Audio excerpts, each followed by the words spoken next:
जनसंख्या समाधान फाउंडेशन के तत्वाधान में एवं जिला अध्यक्ष कल्पना सिंह के नेतृत्व में पन्ना कलेक्टर के माध्यम से प्रधानमंत्री भारत सरकार के नाम ज्ञापन सौंपकर जनसंख्या नियंत्रण कानून लागू करने की मांग उठाई गई है।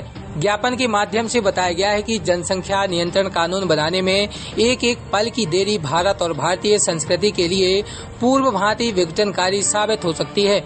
भारत की जनसंख्या में धार्मिक असंतुलन के कारण हुए विघटन के दंश का प्रत्यक्ष भुक्तभोगी है। विभिन्न सामाजिक वर्गों के बीच जनसंख्या का अनुपात वर्तमान अनुपात के अनुसार बनाए रखने के उद्देश्य से जनसंख्या नियंत्रण कानून बनाने को लेकर जनसंख्या समाधान फाउंडेशन द्वारा विगत 11 वर्षों से हजारों छोटी बड़ी सभाएं, धरना प्रदर्शन, सांसद संवाद कार्यक्रम, राष्ट्रपति सहित महत्वपूर्ण लोगों से भेंट आदि के रूप में राष्ट्रव्यापी अभियान चलाया जा रहा है।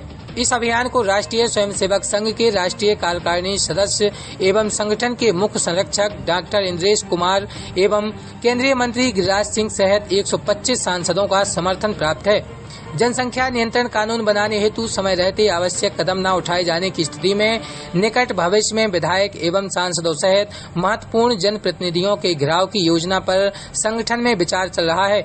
ज्ञापन के दौरान जिलाध्यक्ष कल्पना सिंह, अंजलि यादव, उर्मिला कुशवाहा, पूनम कुशवाहा, आशा जड़िया, आशा साहू, मनीषा गोस्वामी सहित काफी संख्या में महिलाएं शामिल रहीं।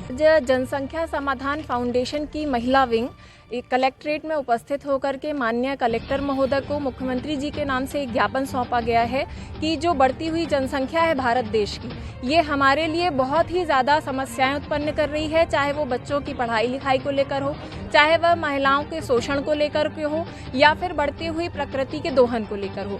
इन सभी समस्याओं का यदि कोई समाधान है तो वो जनसंख्या पर नियंत्रण करना है और इसीलिए हम सभी महिलाएं जो अलग अलग संगठन की भी हैं एकत्रित होकर के यहाँ पर कलेक्ट्रेट में आकर के कलेक्टर महोदय को ये ज्ञापन सौंप रहे हैं कि 2 बच्चों का कानून लाया जाना चाहिए जिससे कि इन सभी समस्याओं का समाधान हो सके।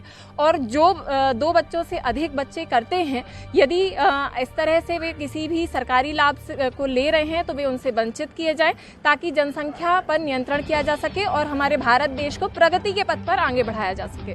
संदेश देने के लिए ही हम यहाँ पर उपस्थित हुए हैं कि सुविधाएं जो हैं वो बहुत ही लिमिटेड हैं और यदि इस तरह से सभी सुविधाएं हम देते रहेंगे तो वे बच्चे जो बाहर, कई ऐसे बच्चे हैं जो शिक्षा से वंचित हो रहे हैं, कई ऐसे बच्चे हैं जो बाल श्रमिक के रूप में कार्य कर रहे हैं, कई जगहों पर कई महिलाएं शोषित हो रही हैं, तो ये सब कुछ बंद हो जाएगा और इसके लिए सरकार को आगे आकर के कार्य करना होगा। इस समाधान के लिए उन्हें कानून बनाना चाहिए। आपका नाम? मनीषा गोस्वामी, जिला महामंत्री, भारतीय जनता पार्टी। जनसंख्या नियंत्रण पर बिंदु है और ये हमारे पूरे देश में चल रहा है इसका, और ये होना चाहिए क्योंकि ये बहुत ज़रूरी है, आवश्यकता है। ये बहुत दिन से चल रहा है, बहुत जब हम लोग पढ़ते थे तब जनसंख्या नियंत्रण पर, लेकिन आज तक वो लागू नहीं हो पाया। अब हम लोगों को ज़रूरत आ पड़ी है कि हम लोग निकल के घर से निकल कर और इस ज्ञापन को सौंपने कलेक्ट्रेट तक आए हैं और इसका समाधान होना चाहिए। ये आवाज़ जाना चाहिए, सांसद में उठनी चाहिए, हर जगह इसका नियंत्रण हो, यही हम लोग की आवश्यकता है। शशि सिंह परमार, जिलाध्यक्ष महिला मोर्चा। हम लोग ये चाहते हैं कि हमारे भारत में जो पहला दूसरा स्थान हुआ करता था, आज पहला स्थान है जनसंख्या के मामले में, तो चीन को हम लोगों ने पीछे छोड़ दिया है। हम नहीं चाहते कि इतनी संख्या हो जाए कि हमारे बच्चों को सुविधाएं जो मिलती हैं वो सुविधाएं ना मिले। हमारी सरकार ने बहुत सारी योजनाएं लागू की हैं, उसके बावजूद भी आज सड़कों पे देखते हैं तो फुटपाथ पर देखते हैं तो इतने लोग भिखारी बने हुए हैं। अस्पतालों जाते तो वहाँ बेड की सुविधाएं नहीं दी जा रही हैं। बच्चे पढ़ते हैं तो उनको अच्छी स्कूल प्राप्त नहीं हो पा रहे हैं। इसी के लिए जनसंख्या बढ़ती जाएगी तो सारे बच्चों को सुविधाएं नहीं मिल पाएंगी। क्या चाहते हैं? हम ये चाहते हैं कि 2 बच्चों से तीसरा बच्चा ना हो, अगर 3 बच्चे जो कर रहे हैं उनकी सारी सुविधाएं वंचित की जाए। कल्पना सिंह चौहान, मैं जिला संयोजक विश्व हिंदू परिषद की फाउंडेशन की जिलाध्यक्ष। बढ़ती जो आबादी है देश की बर्बादी है, बढ़ती जो आबादी है देश की बर्बादी।